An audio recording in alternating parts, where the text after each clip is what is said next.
Good afternoon. Welcome to Words. My name is Ian Gillespie. I'm with the London Free Press, and it's my pleasure and honor to act as moderator for this afternoon's presentation featuring author Terry Fallis.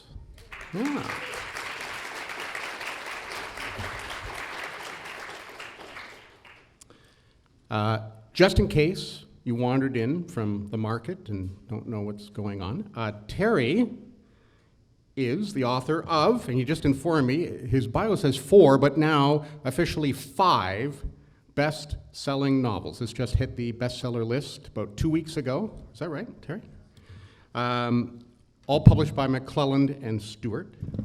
His debut novel, The Best Laid Plans, won the 2008 Stephen Leacock Medal for Humor and was crowned the 2011 winner of CBC Canada Reads, and was dubbed, quote, the essential Canadian novel of the decade. Take that, Margaret Atwood. Yeah. In January 2014, CBC aired a 6-part TV miniseries based on The Best Laid Plans. It's also in development as a stage musical by Touchstone Theatre in Vancouver. His next novel, The High Road, was published in September 2010, was a finalist for the 2011 Stephen Leacock Medal for Humor. His third novel, Up and Down, was released in 2012. It debuted on the Globe and Mail bestseller list, was a finalist, have you heard this before, for the 2013 Leacock Medal, and then won the 2013 Ontario Library Association Evergreen Award. Terry's fourth novel, No Relation, hit bookstores in the spring of 2014, opened on the Globe and Mail bestseller list, and won the 2015 Leacock Medal for Humor. So I'm thinking that either nobody else is entering this thing, or you have like incriminating photographs of the judges. Just kidding. Or both.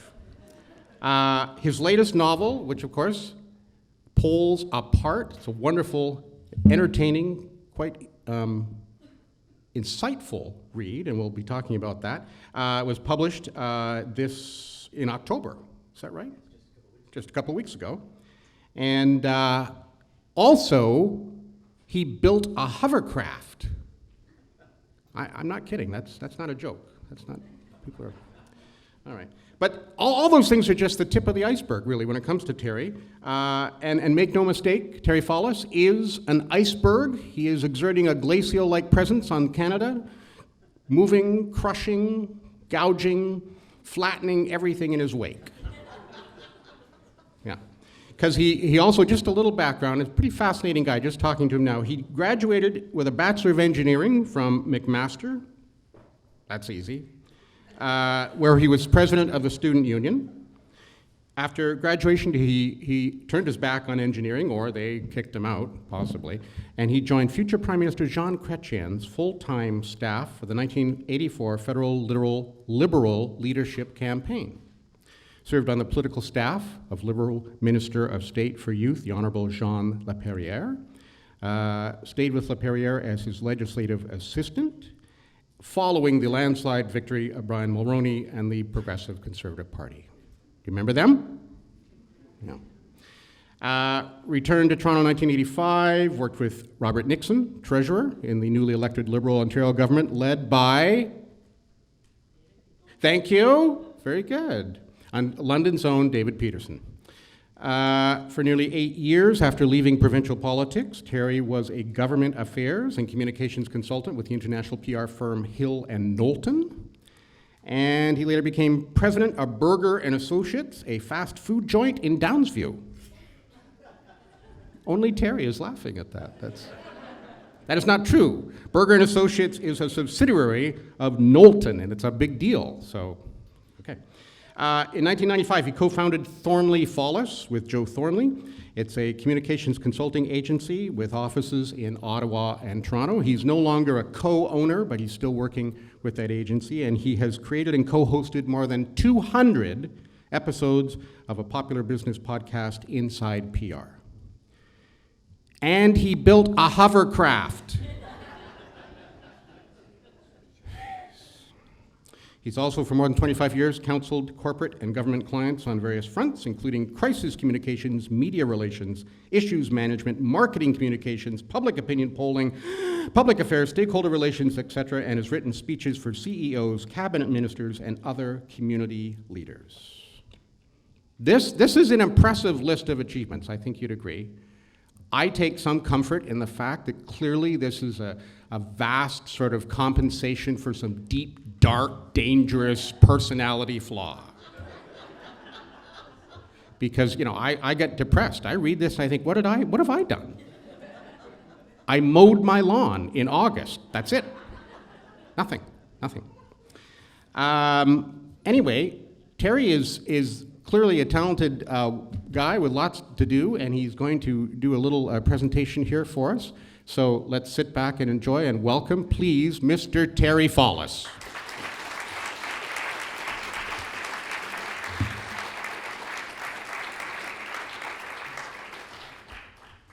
Wow, I don't know where I can go from there. That was great. Thank you, Ian, and thank you for coming in such numbers. I confess we Canadian novelists are somewhat unaccustomed to speaking in front of such large crowds as this.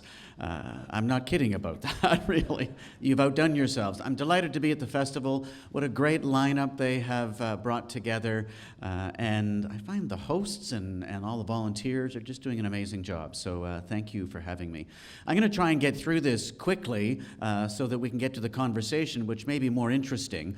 But I thought I might tell you a little bit about this novel and where it comes from. I'm a member in good standing of the Write What You Know School of Writing. You can find pieces of me and pieces of my life strewn about the pages of my novels, not so much as autobiography, but I just find it easier to write if I'm writing about something that I know about, that I care about, that I have experience with.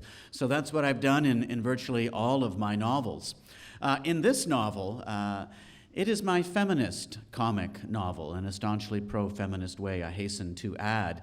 It's narrated by the author of what becomes overnight the world's most famous and popular feminist blog. The blog is called Eve of Equality. It's an anonymous blog. And it becomes famous overnight because in the novel, an Oprah Winfrey-like character, it isn't Oprah, though I should tell you it was when I wrote the first draft of the novel. But it's a different, fictitious Oprah-like character now. But she stumbles upon the blog and loves it, thinks it's thoughtful, erudite, committed, leavened with humor, and very substantive and powerfully written. And she tweets about it and promotes it on her Facebook page and then promotes it on her live show. So overnight, this blog goes from a small little blog to a much bigger blog. And the speculation begins. Who is writing this blog? And everyone assumes that it's a woman named Eve who writes the blog. The central kind of conceit of the story is that it's actually a youngish man named Everett, who is in fact a committed feminist. And the feminist awakening that Everett goes through or experiences at university may be the most autobiographical piece of writing I have ever done. So I know this causes questions. Why feminism? Why would somebody who hails from the most privileged demographic in the history of civilization, the middle-aged white male, why would he write about feminism? And it conjures up all these theories and questions. Number one, a desperate ploy to meet women. A cynical attempt to sell books because we know who buys books in this country, right? Or finally, that it's a blatant opportunism because feminism seems to have returned to the headlines and is now very topical. And if I wait long enough, a final, more distant echo of a theory arrives, and that is, wait a sec, maybe he's actually a feminist. And I'm here to tell you that that's actually what is the case here. You can see my interest in feminism lurking in the undergrowth of my earlier novels, but it is front and center in this novel. So I thought maybe we should just go through briefly the making of a 20-something male feminist, because that's when it happened to me. 1978 to 1984, I went to McMaster University. I was studying engineering, not exactly the great bastion of progressive feminist enlightenment. But when I got through first year and actually passed, I decided in second year I could begin to explore campus life outside of the engineering faculty, and I got heavily involved with student politics. I represented the engineering faculty on the Student Representative Assembly for 4 years. I was Speaker of the Assembly for a year. I was Vice President of the Students' Union for a year, which required me to take a reduced course load, so my stay at McMaster was extended. And finally, when I was in my final year of my engineering degree, I actually ran for President of the Students' Union, somehow hoodwinked the undergraduates of McMaster and squeaked out a victory. And yes, there was a time in the halcyon days of the early 1980s when the center part was in.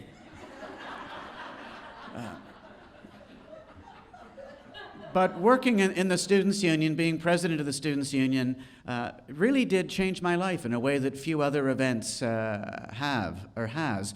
I was active in the national student movement because when you're the president, you get to go to all the conferences around the country. I served on the executive of the Canadian Federation of Students, and it was a great and eye-opening experience for me. It started in 1980 when I went to my first National Union of Students conference at the University of Lethbridge, went to my first women's issues workshop, met some ardent feminists. The first time I'd met really, truly committed women as part of the women's movement.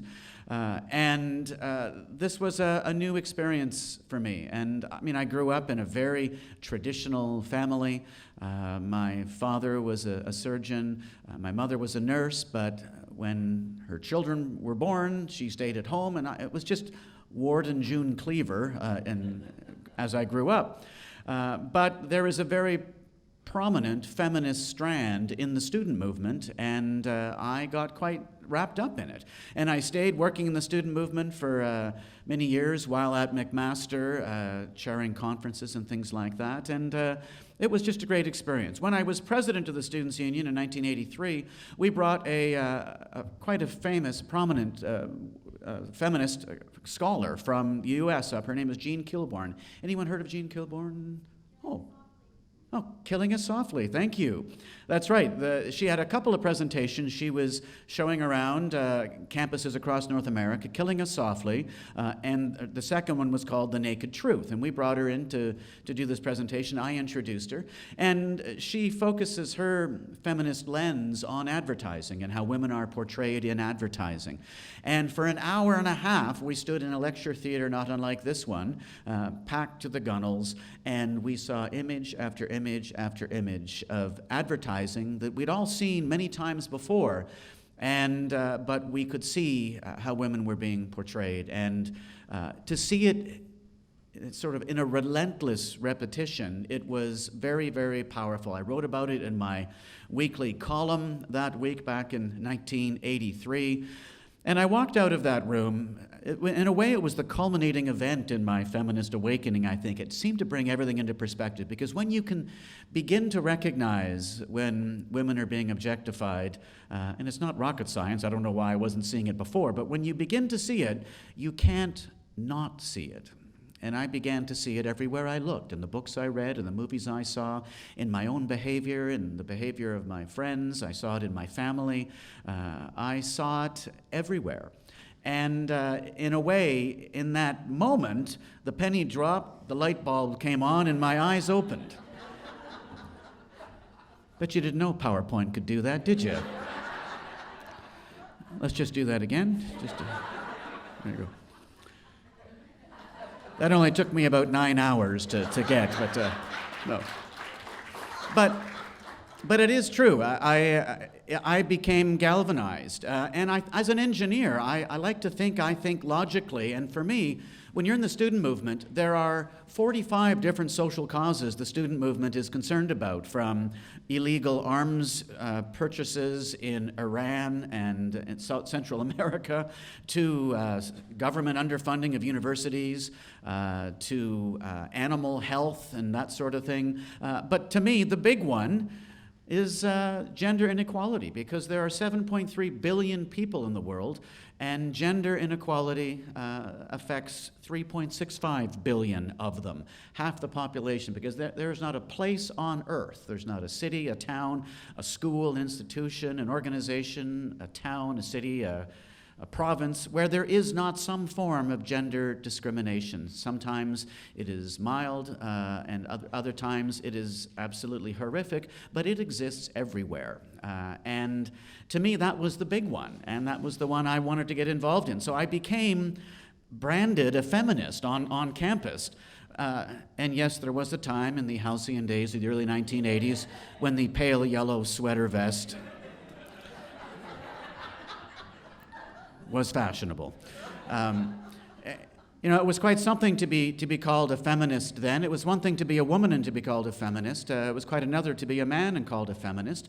And let us just for a moment reclaim the word feminist. There seems to be a backlash against the word right now. There are websites springing up. One of them is IamNotAFeminist.com. And I cannot understand it, because I'm not going to ask how many in the room consider themselves to be feminist, because I hope in a moment every hand will go up. If you look up the definition of the word feminist, this is what it says: one who believes that women should have the same rights and opportunities as men. It is not a deeply diabolical, anti-men, man-hating conspiracy for women's supremacy. That is not what feminism is. It just means those who believe that women ought to have the same rights and privileges and opportunities as men. So I hope that everyone on earth under this definition would be happy to declare themselves a feminist. And that's what I consider myself to be. And as I do when I get interested in something, my parents used to say when I was growing up, "Oh, Terry's on another kick." Because I would get interested in something, and then I would go and bring 14 books home from the library and read my way through that topic area, and 3 weeks later, maybe my interest had diminished, but I still had this store of knowledge of it. My interest in this topic has not diminished, but back in the early 80s, I read through the great feminist writers. This is just a smattering of them, but Kate Millett and Catherine McKinnon and Gloria Steinem and Andrea Dworkin and Germaine Greer, and my friend Michelle Landsberg, who wrote a wonderful book called Women and Children First, which is one of the first feminist books I read. I remember thinking at the time, if every man read that book in the world, we probably wouldn't have a problem anymore, as naive as that thought was. But it was a great thrill for me when Michelle Landsberg read the manuscript for Poles Apart and blessed the back cover with a positive blurb. So I feel like I passed the test when she thought the book was okay. And Judy Rebeck as well from the National Action Committee on the Status of Women. So this is what I do. I read through all these books, and since the early 1980s, this has been an important issue to me. Back then, there was another phrase that was moving around campuses. You may have heard it, the personal is political. I don't know how current it is in this day and age, but it really means that it's one thing to be a feminist in principle, it's quite another to be one in practice, and to try and incorporate those beliefs into your everyday life. And I thought that was important. And one of the first times this came to the fore was when I walked as president of the Students' Union, I walked into the convenience store we ran on campus called the Bread Bin, and we sell greeting cards there. And there was a greeting card there that was the absolute embodiment of objectification of women. It compartmentalized a woman's body. I'll give you a quick glimpse of the card in a moment. But I walked in, I pulled it off the shelf, and I gave it to the manager and said, "We can't have this for sale here." And he got quite angry about it and went to the campus media, and it became an issue that I was throwing my weight around as president of the Students' Union. What I love is in the article it says, "Fallis, an admitted feminist." It's like being an admitted arsonist or something like that. But I'll give you a quick glimpse of the photo of the card. There it is. So you can see why I was not happy with it. Perhaps the funniest part, if there's anything funny about this incident at all, it's that the representative of the greeting card company who refused comment, but they named him in the article, his name is Richard Bottomley. Like, if I'd written that in a novel, my editor would have said, "You can't call him Bottomley." You can't make this stuff up. In 1987, just 3 days before I was married, I was in Wolfville, Nova Scotia. My wife and I were doing final arrangements, or my fiancé then, I guess you could say. And I walked into a bookstore I visit whenever I go to Wolfville, which is as often as I can. And I picked up a copy of a first edition of John Stuart Mill's The Subjection of Women, which is a wonderful tome. Those of you who may have started Poles Apart already may realize or know that this book figures in the story. This has been a cherished volume of mine. I just thought, I think it's the epigraph, if that's what you call this opening line. I'm just going to read you. This is part of the first paragraph of that novel. He says that the principle which regulates the existing social relations between the two sexes, the legal subordination of one sex to the other, is wrong in itself and now one of the chief hindrances to human improvement, and that it ought to be replaced by a principle of perfect equality, admitting no power or privilege on the one side, nor disability on the other. It's a wonderful paragraph that sums up, though it's written in 1869, the problem that exists even to this day. So life goes on. I got a job, left politics, got a job, and I served on the board of Planned Parenthood of Toronto for 6 years. I took my first and only creative writing course at the University of Toronto, where I now teach in the creative writing program. And I wrote 2 feminist short stories that were extraordinarily serious and earnest, and there was no humor in them whatsoever. I clearly had not found my voice. I also marched in all sorts of, every year in the International Women's Day March, we would march. And over the years, I have come to realize that marching is easy. Marching is very easy. Sitting on boards is quite easy. What is more difficult and is a day-to-day challenge is living your life on a daily basis free from the shackles of gender stereotyping that society has imposed on us for thousands of years. So marching is easy. So we've tried to live our lives, my wife and I and our kids, in that true spirit of equality. And it's not easy because we continue to be assaulted daily by different images of the roles of men and the roles of women. Let me just touch on the book briefly, then I'll read the first 6 chapters. No, I won't do that. I'll read a little piece. But the novel, it features a fractured family. There is a father who has a stroke. There is a love story buried in here. There is a sort of a oleaginous, very nefarious business mogul who starts a chain of high-end men's clubs. There is an aging, fictitious feminist icon who I placed as one of the women in the cabal around Gloria Steinem when she started Ms. magazine. It's not a true character, but I like to think she's a composite of many of those women. There are plenty of strong women in the story. There's a CEO who is the narrator's mother. There's a lawyer. There is a dancer, an exotic dancer. There's this anonymous blog, and yes, there is a poll. Maybe I'll just leave that there. The podcast started, I podcast all my novels, that's the audio version of the novel, chapter by chapter, and give them away for free on iTunes. All of my novels are there. I have just posted earlier this week chapter 15 of Poles Apart. The final chapter will go up next week. So if you'd rather listen to a novel than read it, or if you suffer with insomnia, I may be able to help you on that. So why don't I read a piece of the novel, and then we can chat. How are we doing on time? Okay? Oh, geez. It's going fast. I'll read this quickly. Let me just set this up. It'll take 20 minutes to set up. No. It's from the middle of the novel. Everett, the blogger, still no one knows he's the blogger. He lives in an apartment above a high-end men's club, believe it or not, totally coincidentally. And he has befriended one of the beautiful, stunningly beautiful, very tall, shapely women dancers named Shauna Hawkins.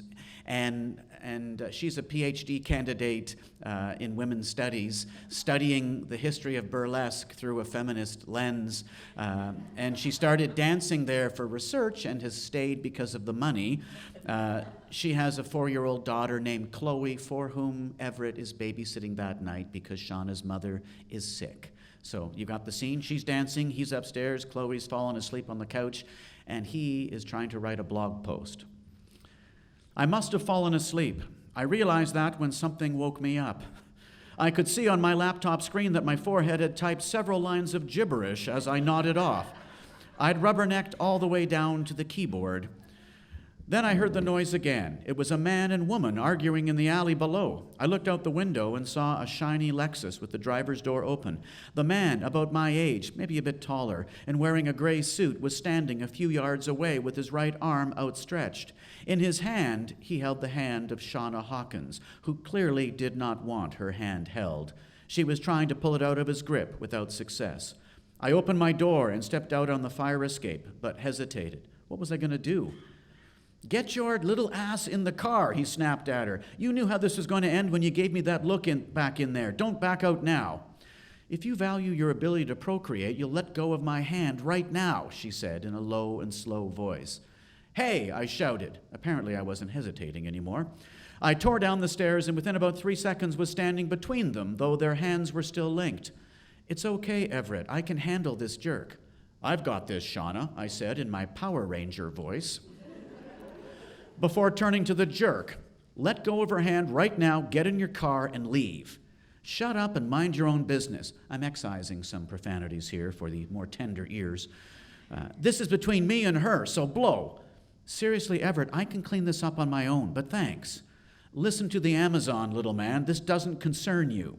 I kind of lost it then, as happens often in those rare fight or flight moments, at least according to psychologists. I turned toward the jerk, holding my hands up in a rather unusual claw-like configuration I made up on the spot. I imagine it looked like a cross between the talons of a large bird of prey and chronic arthritis. "Look, jackass, I've been waiting a long time for this.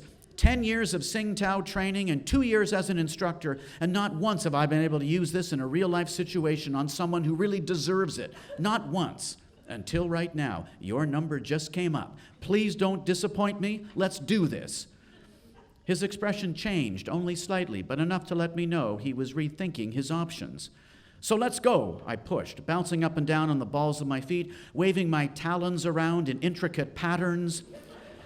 There are 100 different moves in my Tsingtao repertoire, and they all lead to pain. Some of them yield blood, and 2 of them have been known to cause paralysis. So what do you want first? It's up to you. Extremities, head, face, or midsection. Your choice. I moved a little closer to him, jerking my head forward toward him and feigning right and then left, still with my claw hand slicing through the air in ways even I couldn't predict. He blinked, or rather he let go of Shauna's hand. Then he smirked, the last refuge of the humiliated bully. I just made that up, but I like how it sounds. "Yeah, well, screw you and your pansy martial arts too," he sneered as he slipped back into his car and slammed the door. I stepped forward, now that it was safe, and smacked my hand hard onto the car roof. It made a very loud noise and hurt my hand so much my eyes watered.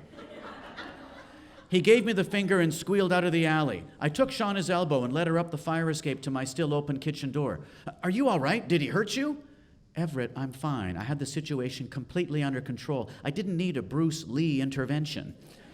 I confess this caught me a little by surprise. Where was the gratitude, the fawning over my bravery, the marveling at my take-charge resolution of a potentially dangerous situation? "Shauna, I looked out my kitchen window and I see this guy, this jerk, trying to kidnap you. I kind of just acted on instinct." We stood facing each other. Well, I came up to her neck. She was still in full makeup. The pure beauty of her face very nearly took my breath away, which was quite an achievement, as I was already hyperventilating from the alley altercation. Then, without warning, I started to tremble uncontrollably. Out of nowhere, my body was behaving as if I were standing on the shore of the Arctic Ocean in nothing but a Speedo. "Everett, what's wrong? You're shaking like a leaf." I'm aware of that." She took hold of me and tried to stop my shaking by squeezing me in a bear hug. "You're scared?" It's all over now. The time to be frightened was about 3 minutes ago. You're a little late. Well, I think it's some kind of delayed reaction to the trauma, I said, my teeth chattering. I wouldn't exactly call it fear. Perhaps it's early onset Parkinson's, or maybe it's just nervous energy since I didn't have to fight the guy. She wasn't buying it. My trembling calmed down a bit. She rubbed my back.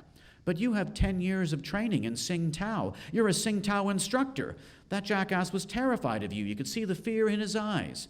It looked kind of like what's in your eyes now. Sing Tao is a chicken dish I ordered from that Chinese restaurant down the street. I confessed in a voice so sheepish it had fleece. I don't know how that slipped by the editor. Wow. I know, Everett. I order it too. It's so good, but not good for you. You knew I was bluffing the whole time? Well, I liked the gnarled, wavy hand action you added. That made it seem all the more authentic. Everett, it was sweet of you to come to my rescue, but I really did have it under control, though it might not have seemed it at the time. I really thought he was going to do something to you, and you thought you'd charge in on your white steed and save me. No, not really. Maybe.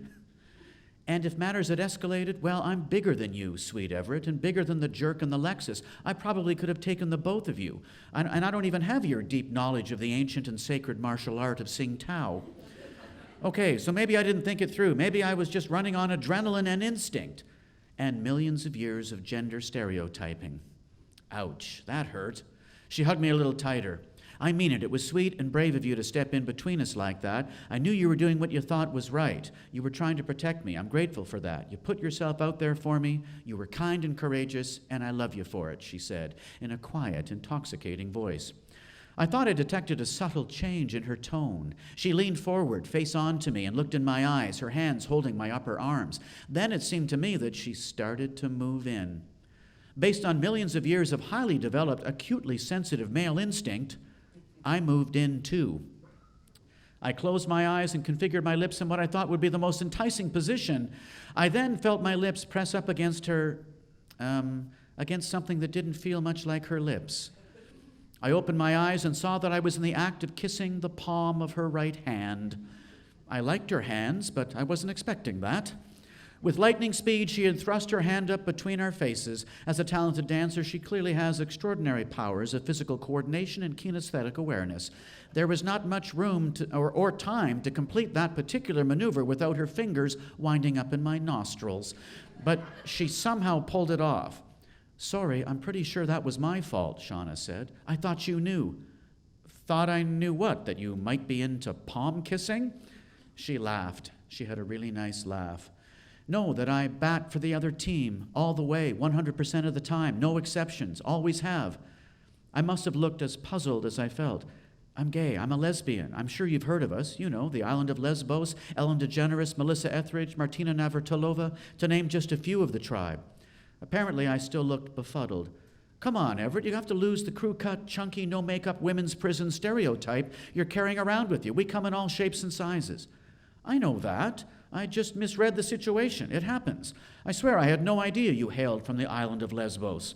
Besides, Chloe reported that you liked kissing. Well, that's because I kiss her all the time. I can't help it.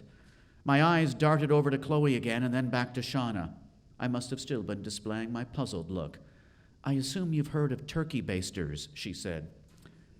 You impregnated yourself with a turkey baster? Of course not. It's a metaphor. I had artificial insemination in a real clinic. No turkeys were harmed in the making of this sweet child. She said, stroking Chloe's back next to us. And the father, did you know him? I only know him as 780-2478, which is my student number at McMaster, by the way. I knew it would come in handy one day.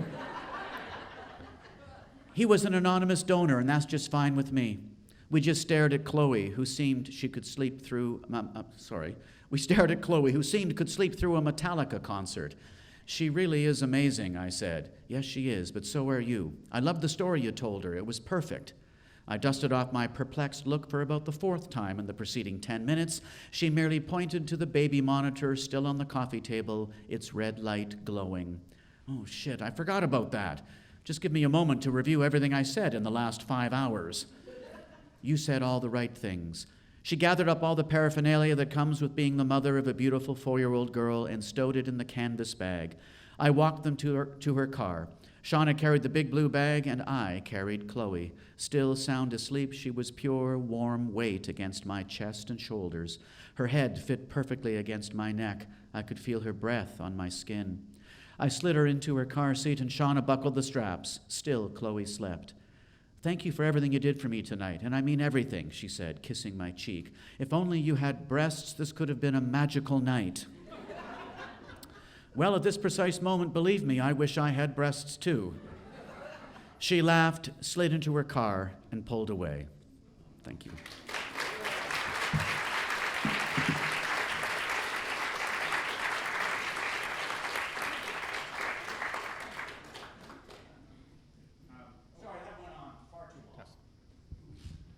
Hello?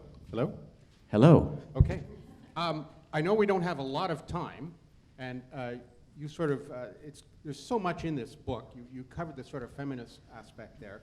I just want to ask, this is such a uniformly, and I'll say humorous, funny, entertaining read. I just have and there's a quote here. I think, I'm getting to the point that I think humor is underrated and undervalued. I have a quote here from the American writer Billy Collins, who said, "There's something very authentic about humor. Anybody can pretend to be serious, but you can't pretend to be funny."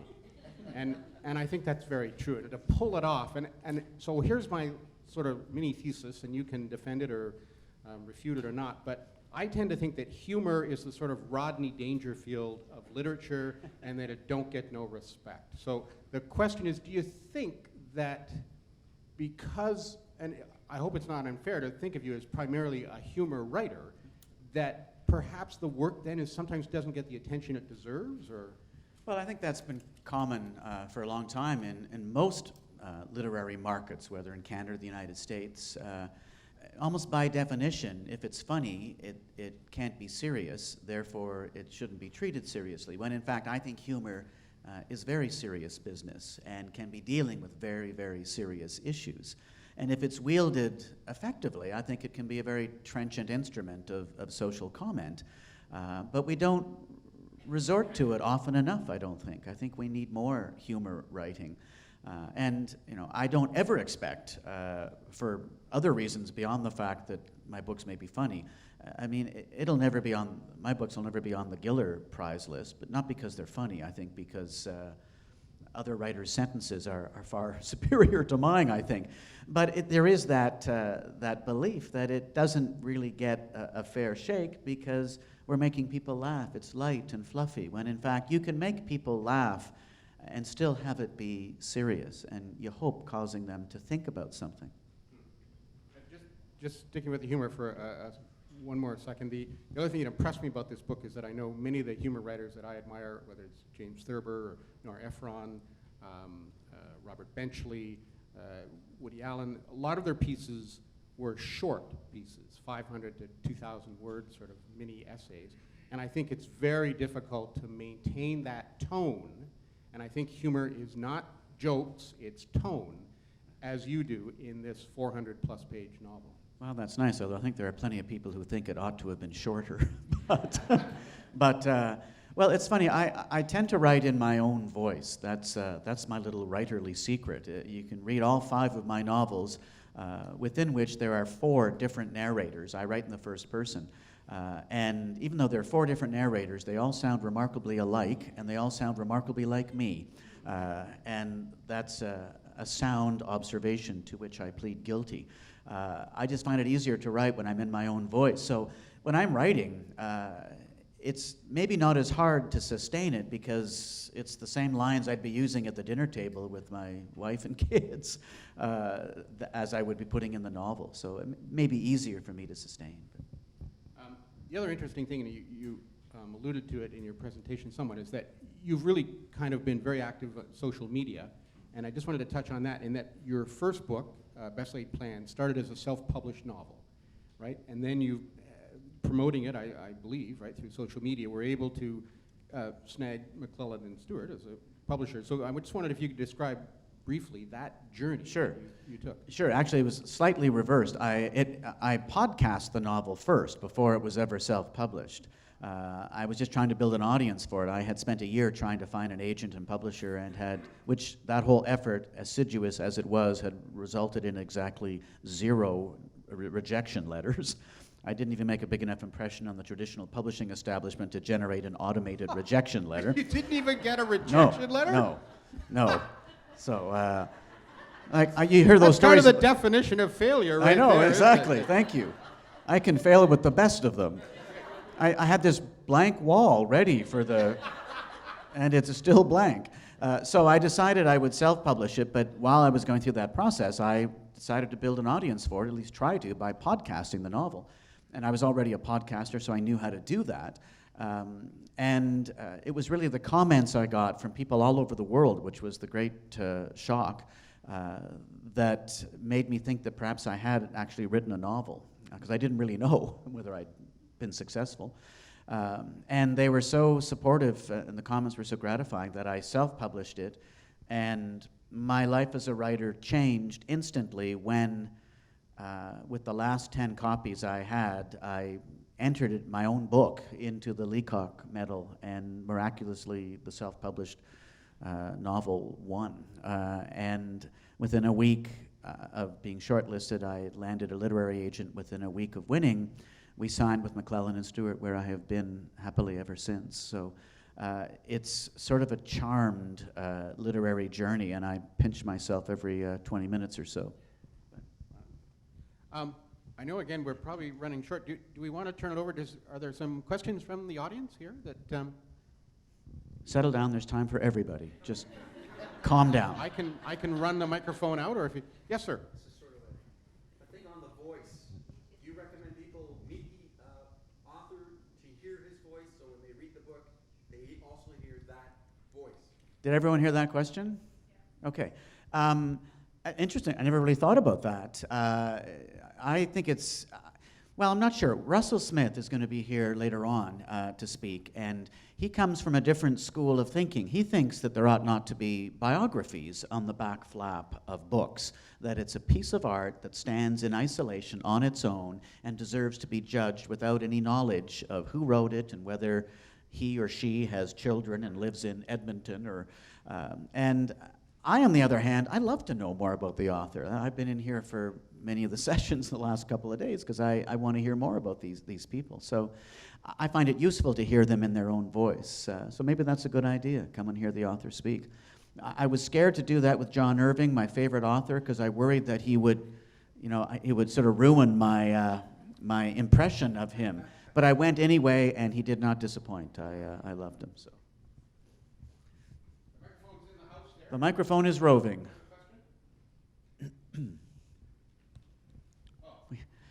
We have a mercy question here.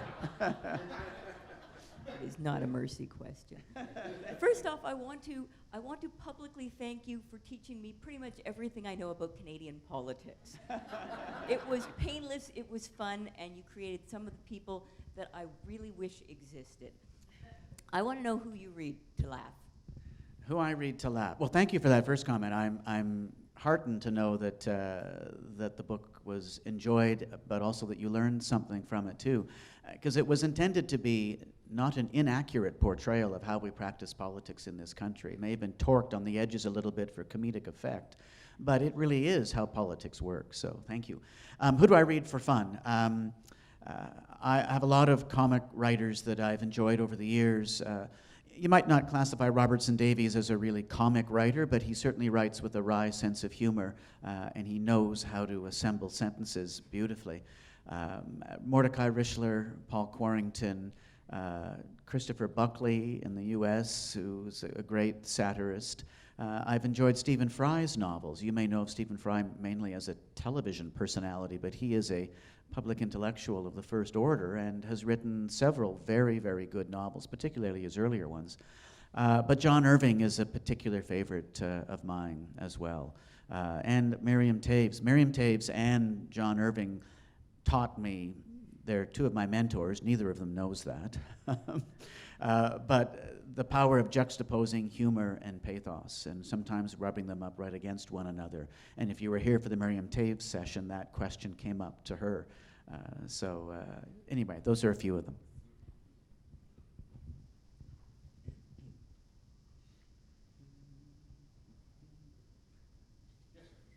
In Up and Down, there's a delightful portrayal of a certain segment of corporate America.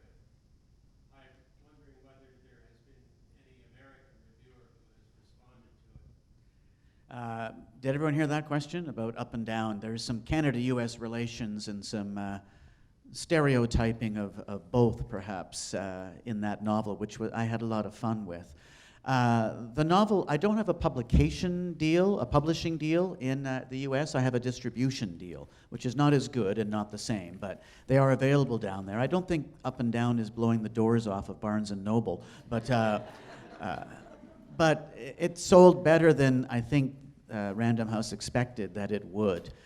But it does take a few shots at the Americans. You're quite right. So I kind of keep one eye looking behind me when I'm down there. But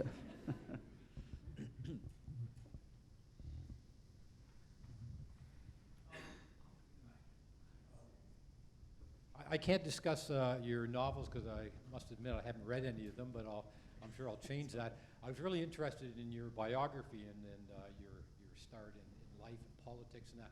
So could you just talk a little bit about how you find the portrayal of women now in the 21st century compared to where you got your start in the 20th century? Has it improved or gotten worse, or some thoughts on that? well, I think the status of women has improved, but perhaps not as far as we would like it to have.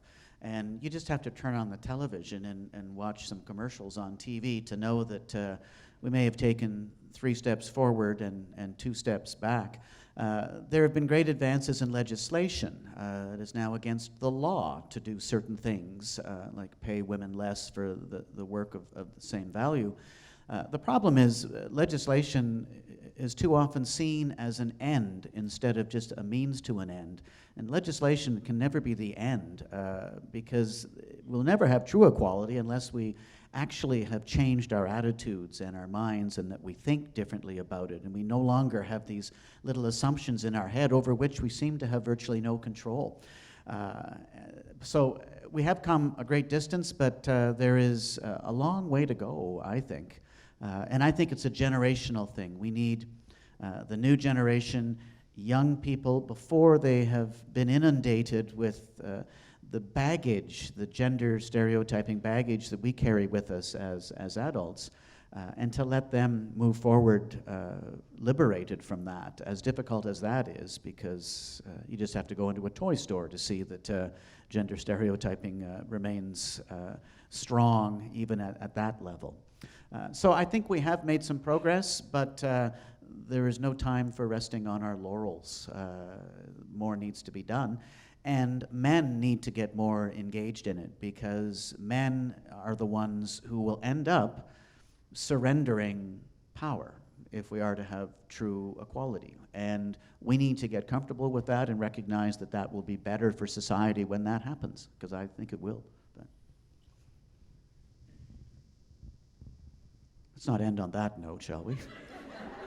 Well, just a follow-up question. How do we get young men invested and buying into the notion that, identifying as feminists? And I think some of it has to do with our work as men, mentoring. But I'm just interested in your thoughts about how we get young men starting to think this way. Yeah, that's a really good question, and one of the great challenges we have. We do need male role models, particularly fathers of sons. We need teachers in schools. We need young adult literature and children's stories. All of that can play a role in erasing what has gone on before, I think. It's very hard. We tried to raise our kids in a completely gender-neutral household. And it's very hard to do because eventually they're going to turn on the television. Eventually they're going to turn on the iPad. And it's funny, we've never had a gun in our house from the time the kids were born upwards. And yet when they go out into the backyard to play, they're 23 and 20. They haven't been doing this for several weeks now. But when they were little kids, like there was nothing in our house anywhere near a gun. They would go out and they'd be shooting each other with sticks before you could, before you know it. So I am loath. Yes, they were. I am loath to suggest that there might be something in the DNA. I refuse to accept that. But it is discouraging when you take young girls and young boys into a room filled with toys, and within 5 seconds, the boys are vroom-vrooming the Hot Wheels around the carpet, and the young girls are playing with the dolls. And that can't be in their heads. It must be from outside, as far as I'm concerned. So we need to try and ameliorate those outside factors that are shaping how they think. And it starts, I think it does start at home, because I think probably we as parents could be doing better jobs at that. And it's important, because if this generation doesn't learn it, we're a whole generation away from making the kind of progress that we need to. And so you've hit upon, I think, one of the great challenges we face, and parents shoulder a heavy burden in that sense, I think.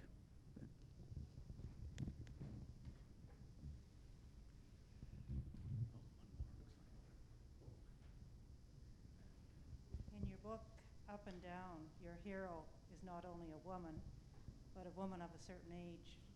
Will you be writing more about that sort of ageism and discrimination we see? Yes, did everyone hear the question? I really like writing about older women. I think they've been seriously neglected in literature in general, and perhaps in Canadian literature in particular. And the urge to write more about older women came as a consequence of my first two novels, where I have a woman named Muriel Parkinson, who is an aging political icon, certainly a titan in the local community, and I wanted to write more about them. So that's where Up and Down came from, and the character of Landon Percival, who's 71 years old, and I hope the star of the story. I hope you'll be pleased that in Poles Apart, there is I mentioned her earlier, the aging feminist icon whose name in the novel is Beverly Tanner. So there is an older woman who plays a very important role in this novel as well. So I imagine I will always have an older woman somewhere in the story, just because there are older women in my life and in all of our lives, and they ought to take their rightful place in the pages of our literature, I think. That is, if you consider this literature. The pages of our books. Maybe I'll just wrap it up. I think this is pithy and apropos. This is a quote from the book. It's the character you just referred to, Beverly Tanner, who is a feminist activist that your protagonist, Everett Kane, encounters while his father is recovering from a stroke. And she says at one point, "I always believed humor could be a trenchant instrument of change, even social change, if wielded carefully. But most of the activists around me thought it would trivialize what was a very serious issue." And I think the wonder of this book is that you've managed to combine social commentary and humor so well. Congratulations on that. And so that's it. Thank you all for attending. Please, Poles Apart, Terry Fallis.